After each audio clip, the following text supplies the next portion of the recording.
big boys don't cry. So being emotional, bad. Being vulnerable, bad. Being weak, bad. So all of those qualities get put into a pile called not me.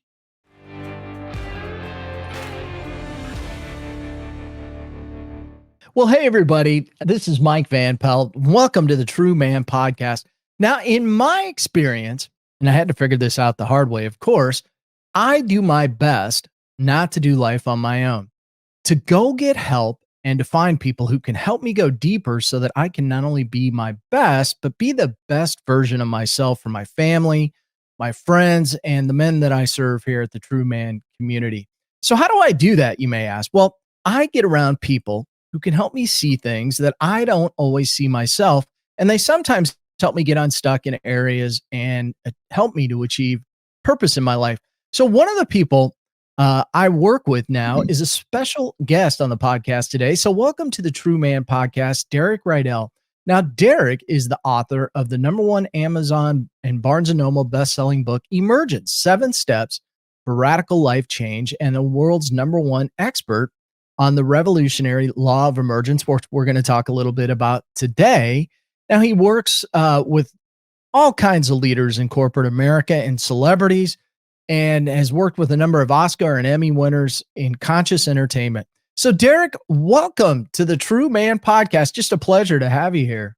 It's my honor and pleasure to be here, brother.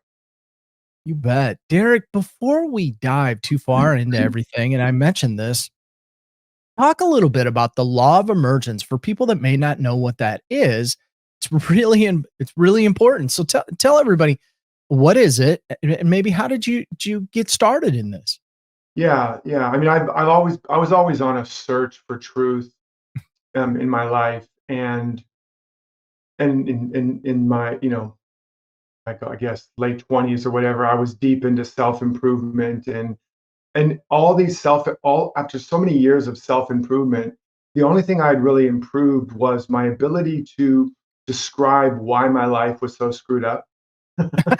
So Yeah. I could tell you, well, when I was 10 or 12 and my dad looked at my report card and said, so it was all A's and one B, and he's like, "What's with the B, son?" And I could point out all the things and all the reasons why I was so messed up from all the therapy and all the self-improvement Yeah. digging and all that.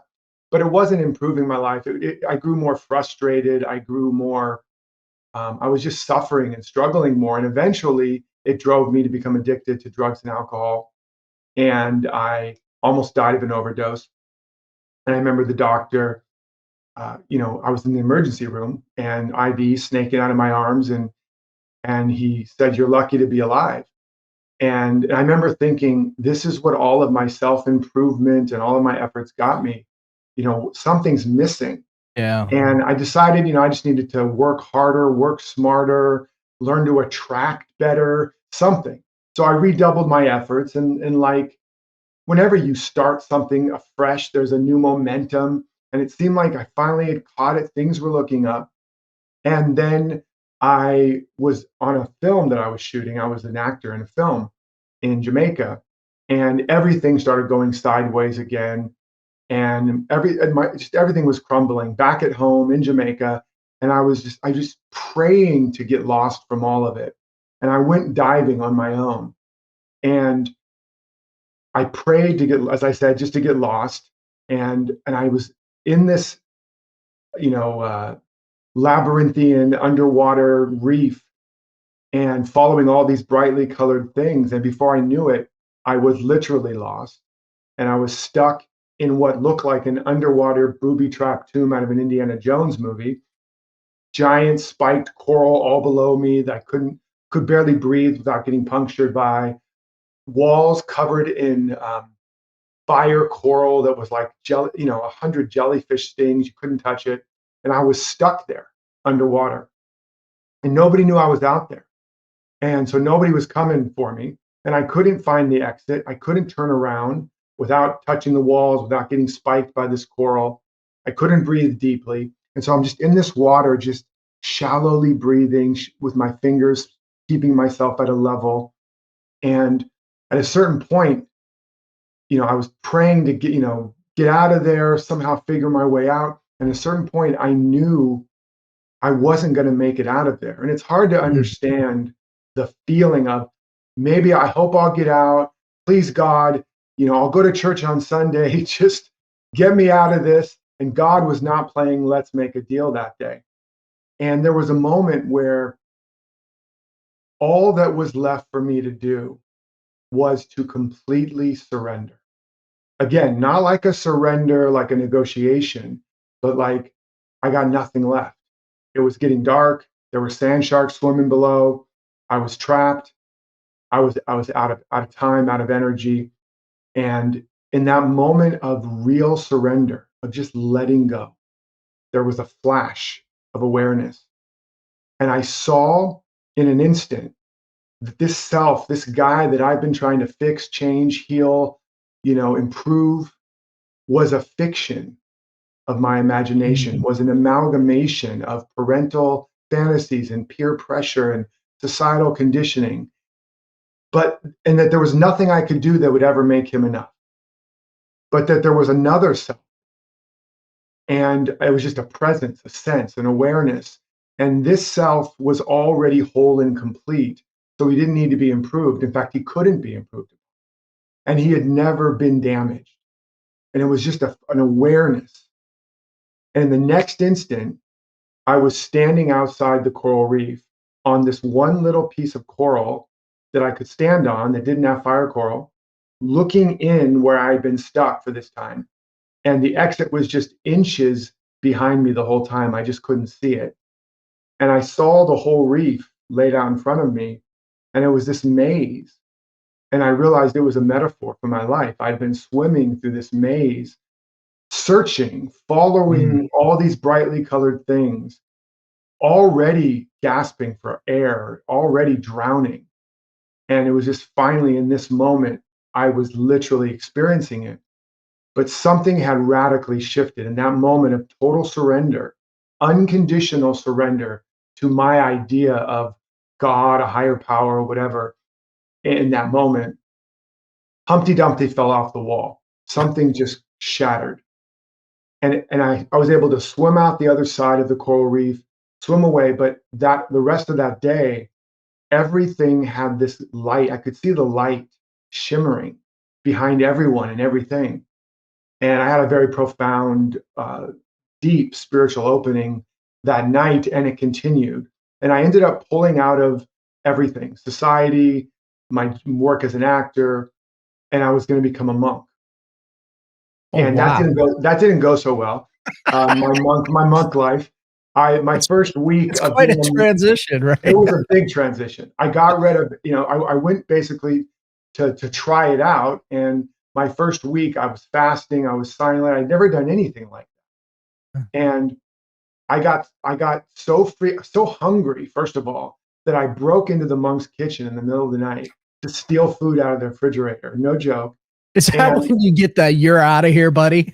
and I did. And I went back to my room. I got violently sick and I had an out of body experience. I'd never experienced anything like this. Wow. And there was these, demons or, very angry spirits chasing me. And I basically packed up and ran screaming out of the monastery.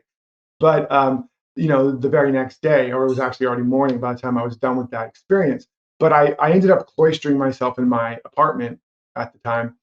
And I got rid of everything, news, I was living a monastic life in my apartment in North Hollywood, California. And what I began to, as I began to go deep and understand what happened to me, I am not the same man that went into that coral reef. Mm. Something is very different about me. All I want is to know this connection.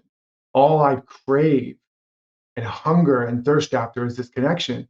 And as I continue to meditate on this and pray in this space, I basically had this realization that this self I'd seen was like the perfect, in all different religions, we have different names for this. Yeah. But I basically saw that just as in every seed in nature, there is a perfect pattern. And that like the acorn is what I use very commonly. The Mhm. acorn has the perfect pattern within it of the oak tree. And when the conditions are right, that which is already in it naturally emerges. The acorn doesn't have to attract an oak. It doesn't have to achieve an oak. The acorn is not an inadequate oak tree, right? Just because it's a little crazy little nut doesn't mean it's an inadequate version of something else that it's going to eventually be.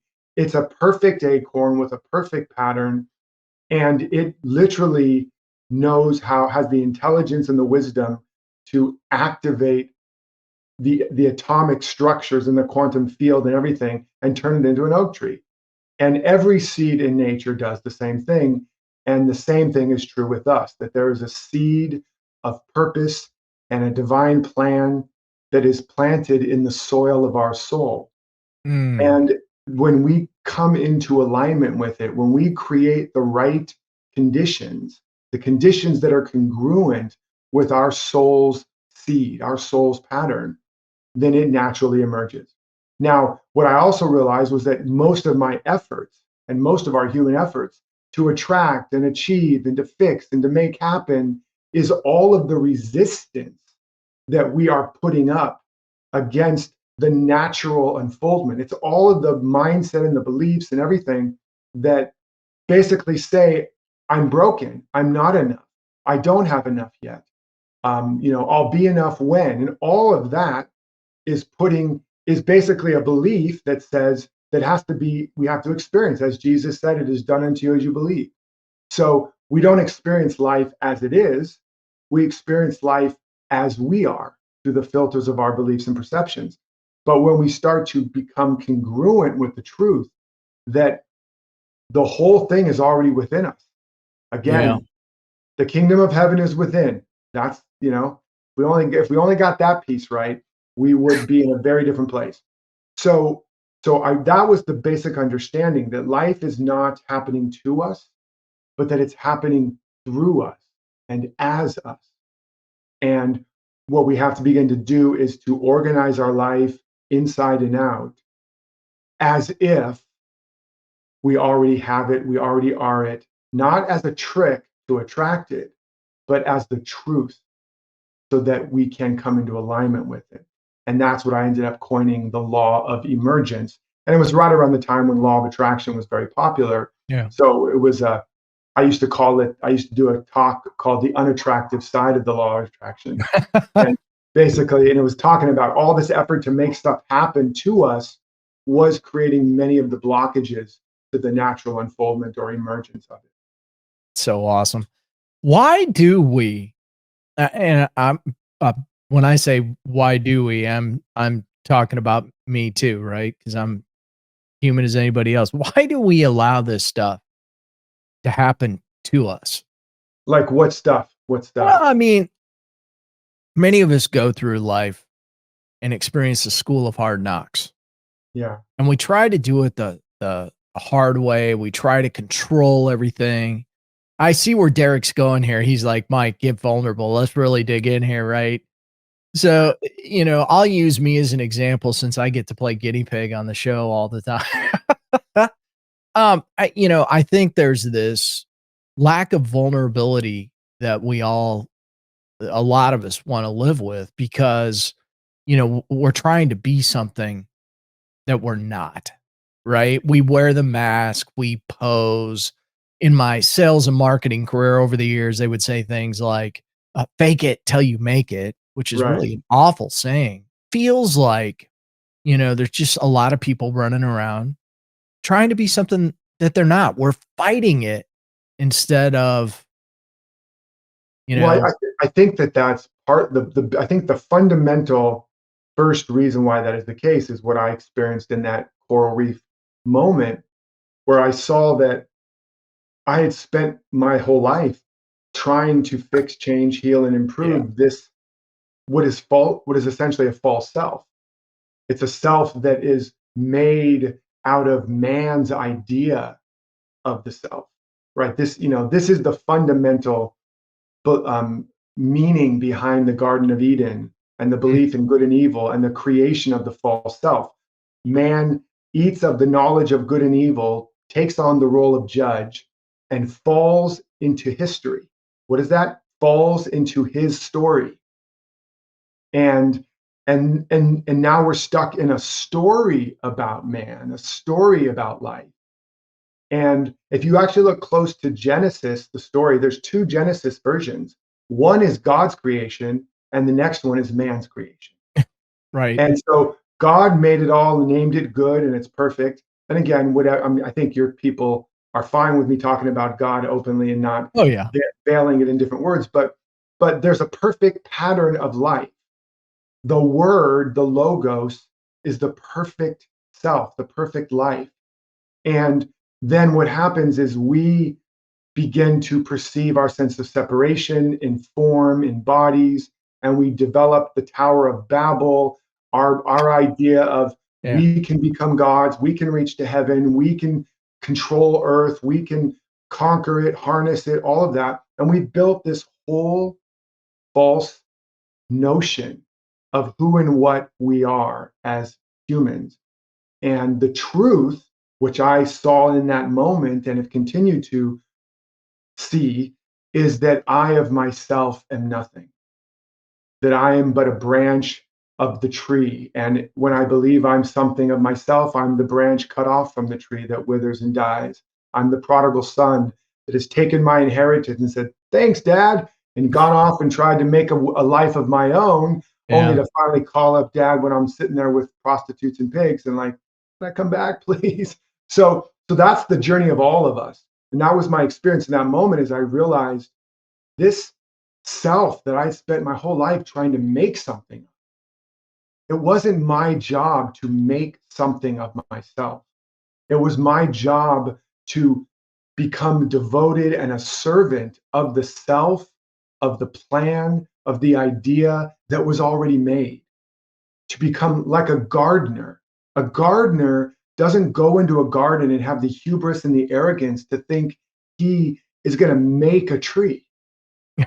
They have the humility and the love and the devotion to serve the seed and the soil Mm. and to create the conditions for that which life or God has already made to emerge. So that's the flip that we all have to make. And we can make it through a spiritual journey, or we often have to make it through crises and tragedies that bring us to our knees and slap us around the face like Job and make us realize that we don't have a freaking clue actually what's going on. We are all blind men holding different parts of the elephant. And so that's the first step is the recognition that we need to replace the John Wayne swagger with the Dalai Lama smile, as one of my mentors, Michael Beckwith, used to say, or the loving embrace of Jesus. Whatever it is, there's a different, vulnerable, humble space, and it scares the heck out of Oh people, man. especially men or people that have a high masculine, because there's women with very masculine personalities and they can have the same experience.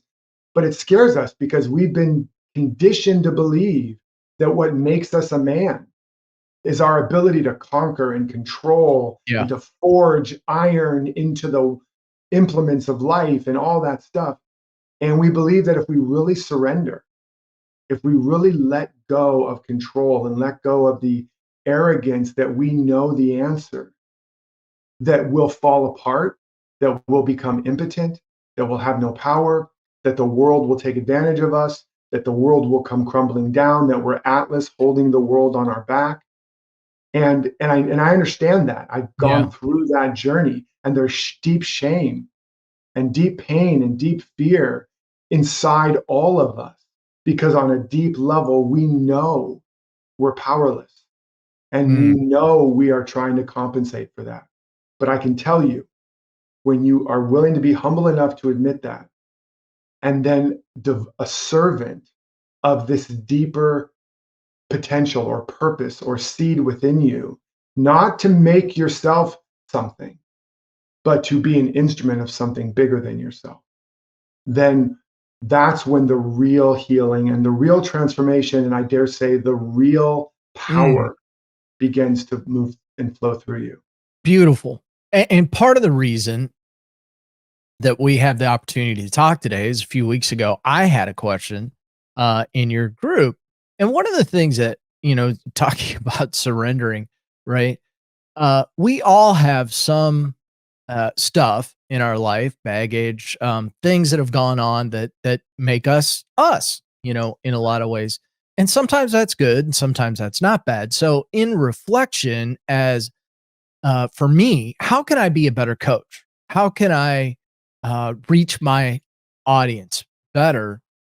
The best way for me to do that is self discovery of me. And one of the things that I've had to recognize that probably not one of my better attributes sometimes is this idea of having strong opinions that may be a little overbearing and hard judgments about things because, well, I don't see it that way. So that can't be right. And Yes. that's not a great way to live. And so we kind of got into this whole area of judgment. And I think it's become keenly aware to me, especially over the last, 3 or 4 years. And let's just call it during our little COVID period here, became keenly aware that I wasn't the only one carrying this around because it sure seemed like as I was flipping on the television, which I've had to watch less and less and less of, is I'm not the only one carrying around judgment and strong opinions. In fact, it sure looks to me like a lot of people are shouting at each other these days. And Yes. and so let's kind of dive into this area of judgment. And I'm going to say most specifically around the judgment and strong opinions that men carry around that can get in the way of them being the men they're really called to be. Yes. Yeah. Now there's different kinds of understandings of judgment. There is righteous judgment, Mhm. and righteous judgment is like what a judge does, basically. And but in the spiritual terms, it means there are principles, like for example, let's put it in a practical way. If I'm an electrician and I'm trying to wire a house or fix a wiring situation, I'm going to use righteous judgment, meaning I'm going to use the laws of electroconductivity and the principles of proper construction, all these things. I'm going to look to to that doctrine, as it were, to determine how to wire and to repair and to make Mhm. this the safest, right? And then the same thing in America with the Constitution and the Supreme Court and judges. They're looking to laws as best as we have come up with them as individuals. And then spiritually, we're looking to the spiritual laws. And so righteous judgment is not you're bad or you're wrong. It's looking at what's the principle, what's the spiritual principle, the universal principle, the natural principle, and and that becomes a judge against the way I'm living. And in the sense that I want to bring myself into alignment with that. So that's proper judgment. That's righteous judgment. And then there's discernment, which is which is a version of judgment, which Mhm. is it's like be wise as a serpent, but gentle as a dove. It's, you know, somebody might be, the truth of them is that they are the child of God, that they are a unique expression of life, and that they are ultimately and innately innocent beings who have been corrupted and conditioned by human experiences and beliefs. And you want to see that about them as a person, as a righteous person of righteous judgment. You want to see and discern the truth about them. However, if they are living out from a deluded, distorted, or egoistic or Yeah. hubristic state of mind, you also want to be discerning if you're about to get into a relationship with them, Mhm. right? Being spiritual or loving doesn't mean you lose your faculty of discernment. All people are children of God. Well, yes, but that person doesn't know that, and they're going to hurt you. That's discernment.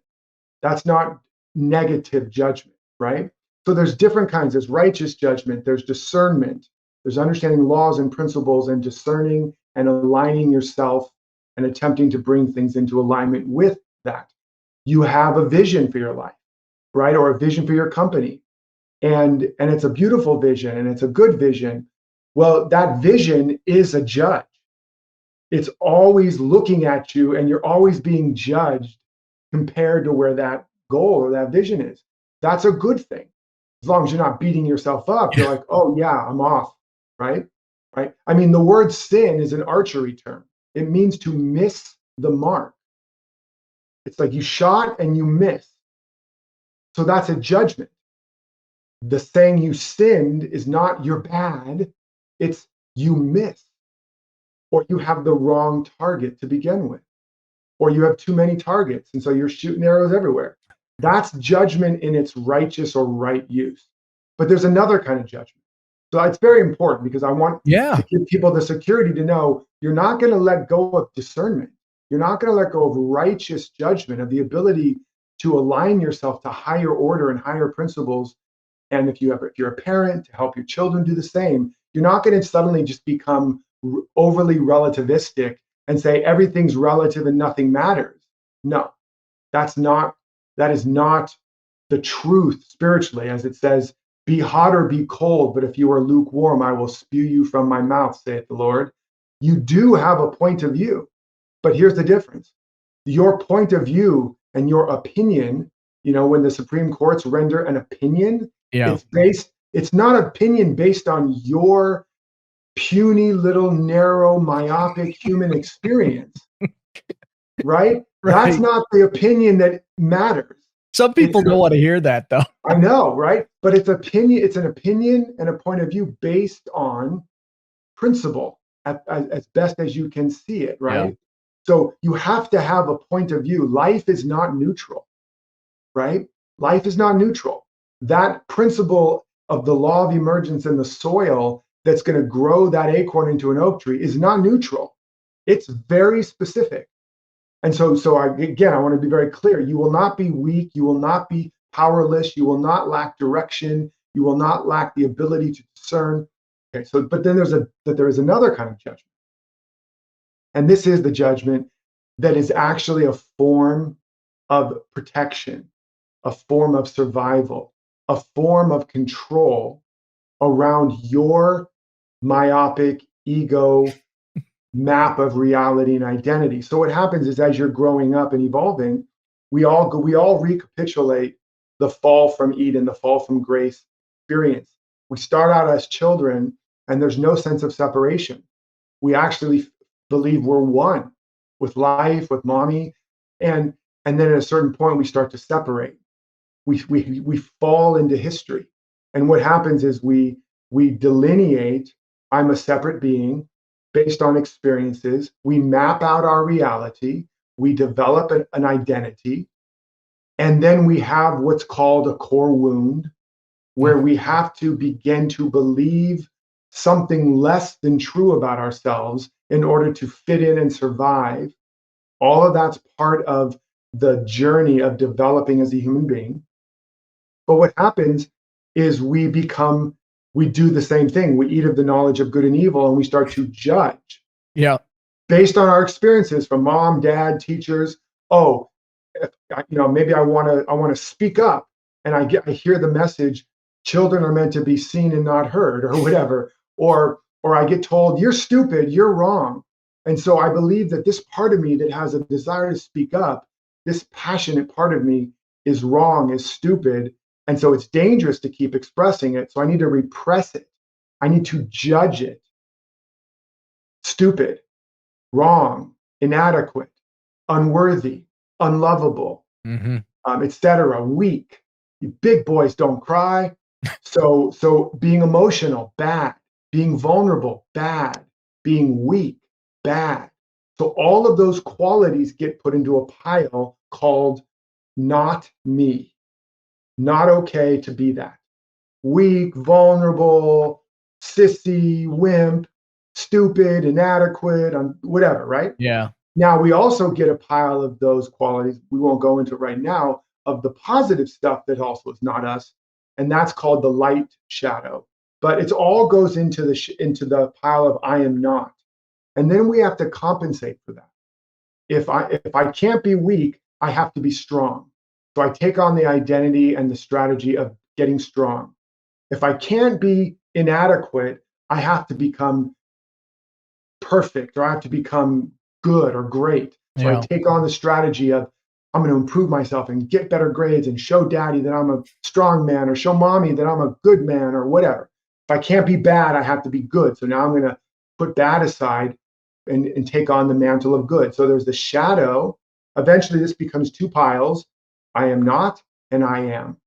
The I am not becomes the shadow, the I am becomes our ego.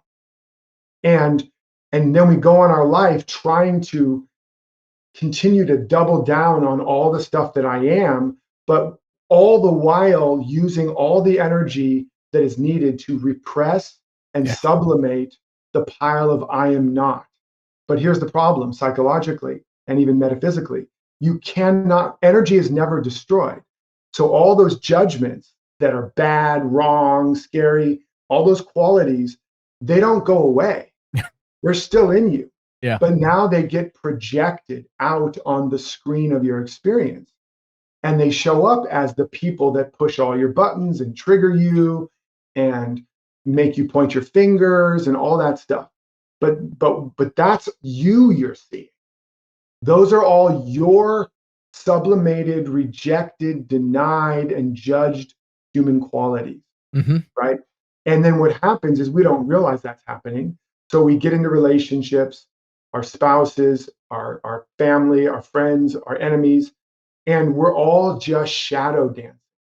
We're no longer in relationship with each other.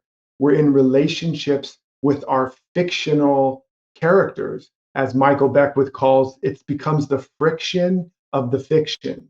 It's just all these fictional characters battling it out, which is also why Shakespeare said all the world is a stage and men and women are but players upon it, right? But that's the judgment we have to be aware of.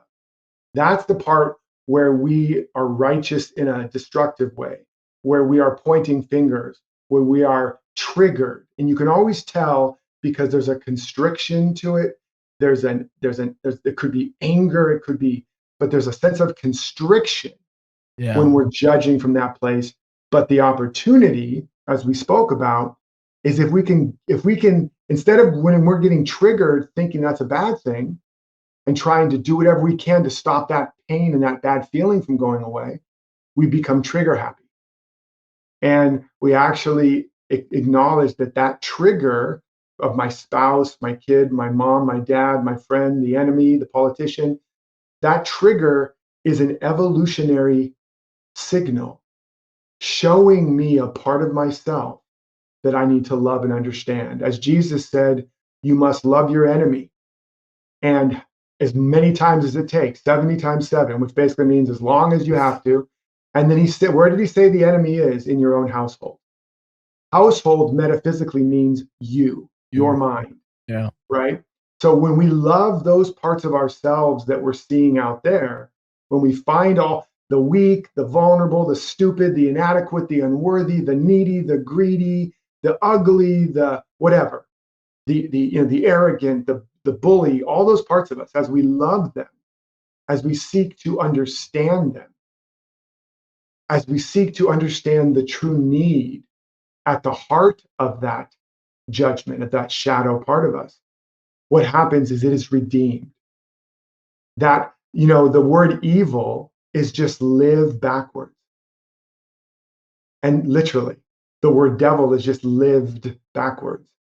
And so when you embrace the enemy, the evil, it inverts.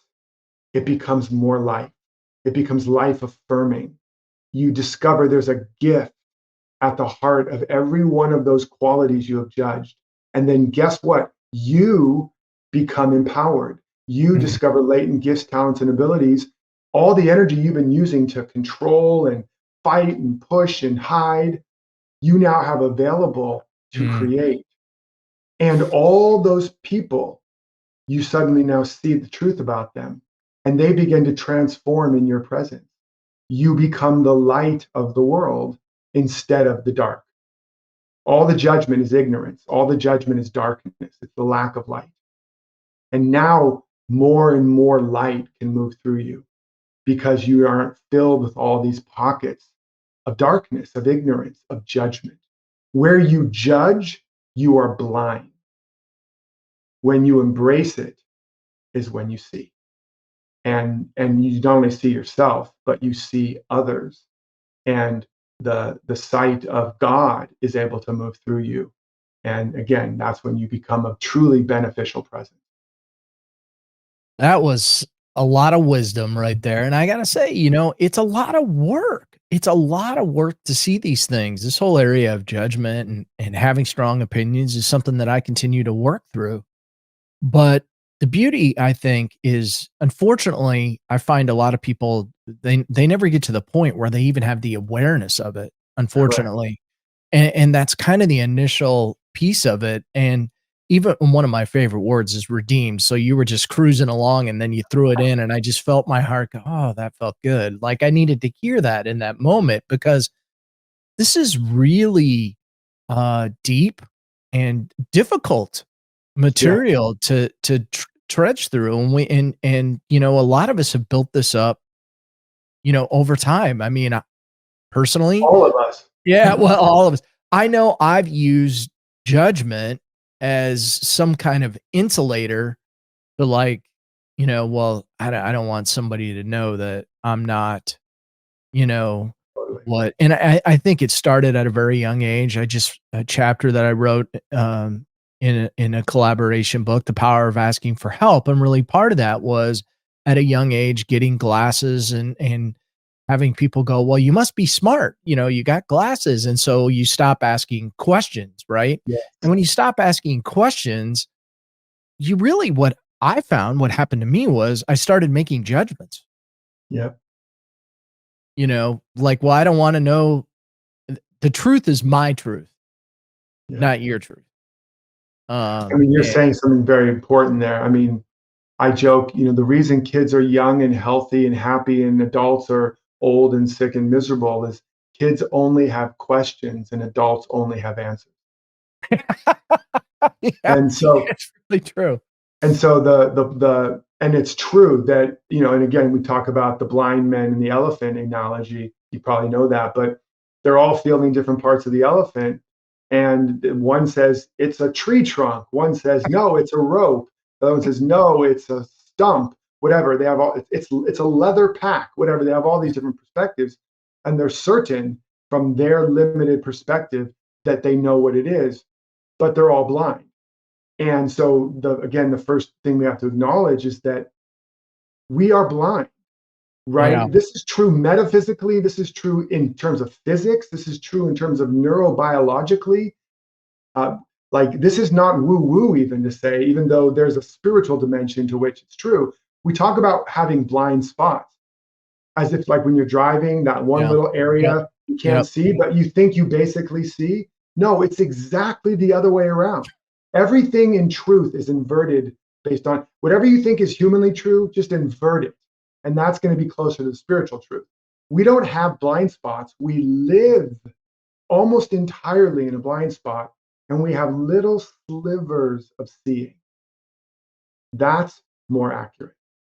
And when you get that, it's scary at first because you think you're the one in control. Again, it's the illusion, Right. right? You think you're the one. So if I don't see, I'm in danger. No. What did Luke Skywalker have to learn from Obi-Wan Kenobi? Trust the Force, Luke.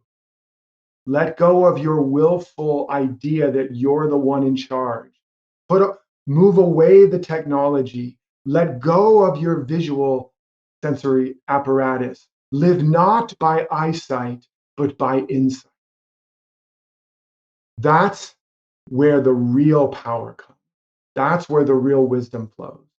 That's where you become the channel of the omniscience of the divine instead of your puny little 20, 30, 40, 50, 60, 80 years of absolutely almost no knowledge, right? Even if you knew all that was to be known, it's still a one drop in all the oceans of the world. And so, and that's always going to be true because what is knowable is infinite. And so, and then what happens eventually is you do become empty. you do become nothing of yourself.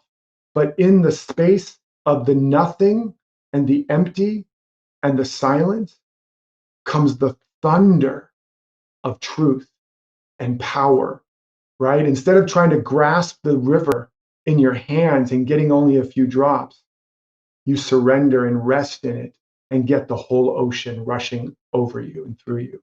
So that's, and again, that's what Jesus was teaching. They're praising him, and he's like, why do you call me good? There's none good but God.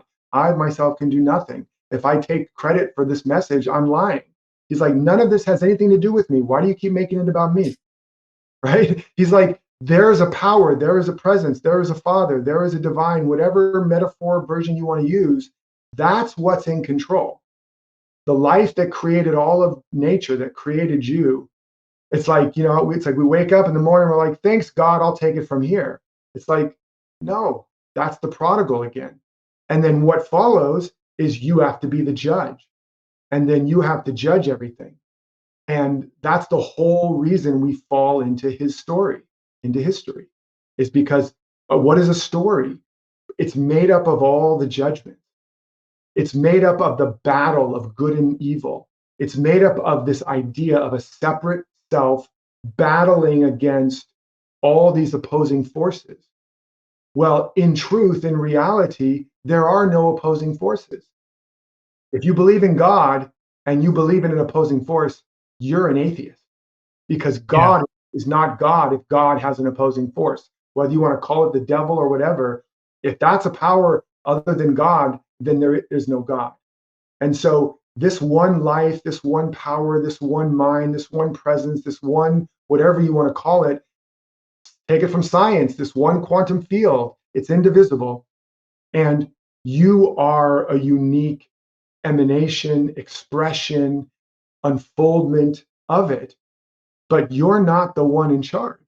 But you do have a role, and your value and your role and the right alignment as an individual, man, woman, whatever, is to be receptive. Instead Yeah. of, do not try to save your life, but instead serve the life that is seeking to emerge. Be devoted to, as we talked about, that deeper pattern or purpose or higher pattern or purpose, and practice letting go of one judgment every week, one opinion every week, and watch what reveals itself in place of that. Because again, remember the judgment, remember I talked about earlier, you map out reality and your identity as Yeah. you maturate in your first 3 to 7 years. You map it out. And then as you move through life, every place of judgment is a place outside of your conscious map of reality. So if you're willing to embrace that judgment and get curious again, be ye as a child to Yeah. enter the kingdom. Be a child again, be curious, be in the question. The question is the quest you're on. Be in the question again. What you'll discover is there's a whole new patch of territory available to you when you let go of the judgment. The judgment is just protection. You're just on the edge of your map. Get curious again. Go on the quest again. All the buried treasure that you need to fuel and fund your life, it's on the other side of all those judgments. It's out there in the wilderness you haven't mapped out yet. It's not in the world you've already mapped out. That's not where Yeah. the buried treasure is. All the treasure is out there outside the castle walls, out there beyond all your opinions. As Rumi says, out beyond right and wrong, there is a field. I'll meet you there. Yeah, and that's therein lies where the beautiful story is, and that's what I try to talk with people about is that you have a beautiful story. You're a part of the larger story, Yeah. right? And you don't have to live in the story where it's at right now unless you want to live there, or you can take action and you know If it's working for you, but where it's not, where you feel stuck, where you're struggling, where you're holding back, where you're hiding, where you're playing it safe, there is a judgment in there Mm. and a fear in there about some part of you. And when like I said, when I began to work with my judgments, as I call them, the shadows, I mean, I didn't create that. That started with Carl Jung, Yeah. and maybe even sooner. But like, for example, you talked about the people believing you were smart, but deep down, you had a shadow around believing you were stupid or inadequate and couldn't Yeah. live up to that. So you begin to create protections against them discovering you're a fraud, that you're not Yeah. the smart guy that they think you are. And then yeah, create judgments, because when you are righteous in the destructive sense, that's always a protection against the deep down belief that you actually don't know, that you're actually a fraud, that you're a fake. When you said fake it till you make it, the word fake had a sting to you. That's another shadow. When you embrace the fake, the fraud, and the stupid, you don't become fake, fraud, and stupid. Faking, when it's embodied, another word for that is pretending. That is pretense before it is practice. It's how children learn. Monkey see, monkey do. So faking, pretending is not a bad thing. It's a necessary thing, right? We call it mentorship. We call it apprenticeship. It's all the same thing. If you're not able, we might call it faith, but faith without works is dead. So Hmm. when you're acting on your faith, you're faking it, you're pretending, you're practicing living in accordance with a higher potential. And only by practicing it before it is there, before you are there, can you activate it and embody it and integrate it. So that's an example of taking what Mm. appears to be a negative, faking, pretending, but when you embrace it, it actually gives you the power of divine pretending, of being able to practice being your best self, even though that will mean you're going to stumble and fall. Babies can only learn to walk by falling a lot. You can only succeed by failing a lot. You are the product of billions of failures of evolution, right? It's been all a bunch of failures, just one failed experiment after another, one botched experiment after another. You're the product of that. But if we have a judgment of faking, pretending, being stupid, being inadequate, being unworthy, and we can't embrace our stupid, fake, unworthy, inadequate self, we're not going to be able to get up off of all fours and learn to walk, and then learn to run, Yeah. and then learn to fly. So that's an example of how when you take the judgment or take the shadow and learn to embrace it, it gets transmuted and it gets to be on your team, right? Whatever the shadow is, no matter what, and we won't go through all of them today. I mean, I do have a shadow program people can check out and a free shadow audio on my website in the free training section where they can walk through and I guide you through a shadow process, because we're not really talking about the specifics of how to work with this judgment or shadow, but that audio will walk them through that guided meditation to help them work with it, because there is a specific way to Yeah. meet these. But to begin with, you can just start to notice, where are you triggered? What do you protest? Thou doth protesteth too much, right? He was talking about shadows and judgment, Yeah. right? Where are you protesting? Where are you defensive? Where are you protective? What are you afraid for somebody to find out about you? What is your self-talk beating you up say about you? What are you afraid others are going to think about you? Just start writing all those down.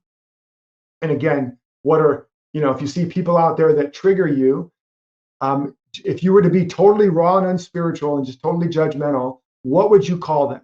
Oh, they're such a stupid, crazy idiot, blah, blah, blah. Just write it all down. Just Right. vent that. And then those all underline all of the qualities that are judgment. Stupid, idiot, fool, unconscious, evil, bad, needy, greedy, sad, mad. Just notice all those. And then just start with the one that has the strongest charge. But just know that all of those things you just wrote down are all you. Those are all in you. But the good news is they're all beautiful qualities of your whole and complete self when they are redeemed, when you love the enemy in your own household. Mm. It is redeemed, and all of these bad qualities become a greater paint set, a greater palette, a full range keyboard to play the music of your heart and paint the pictures of your soul.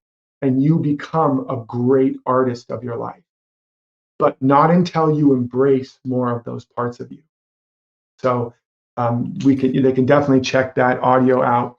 Yeah, I was just going to say, Derek, as we begin to wrap up today, tell everybody how they can get a hold of you, your website and all that. And we'll, of course, put that in the show notes, but how can everybody get a hold of you and get in touch with, with your courses, with your audios and your books? And absolutely. Yeah. DerekRydall.com, DerekRydall.com. And if you go to the free section there's lots of free trainings. And down at the bottom, I believe it is, there's a guided shadow training. If for whatever reason you guys can't find it, you can just email support@DerekRydall.com and they'll direct you to the right link. So that's certainly a place to go. Check out the site. There's a lot there.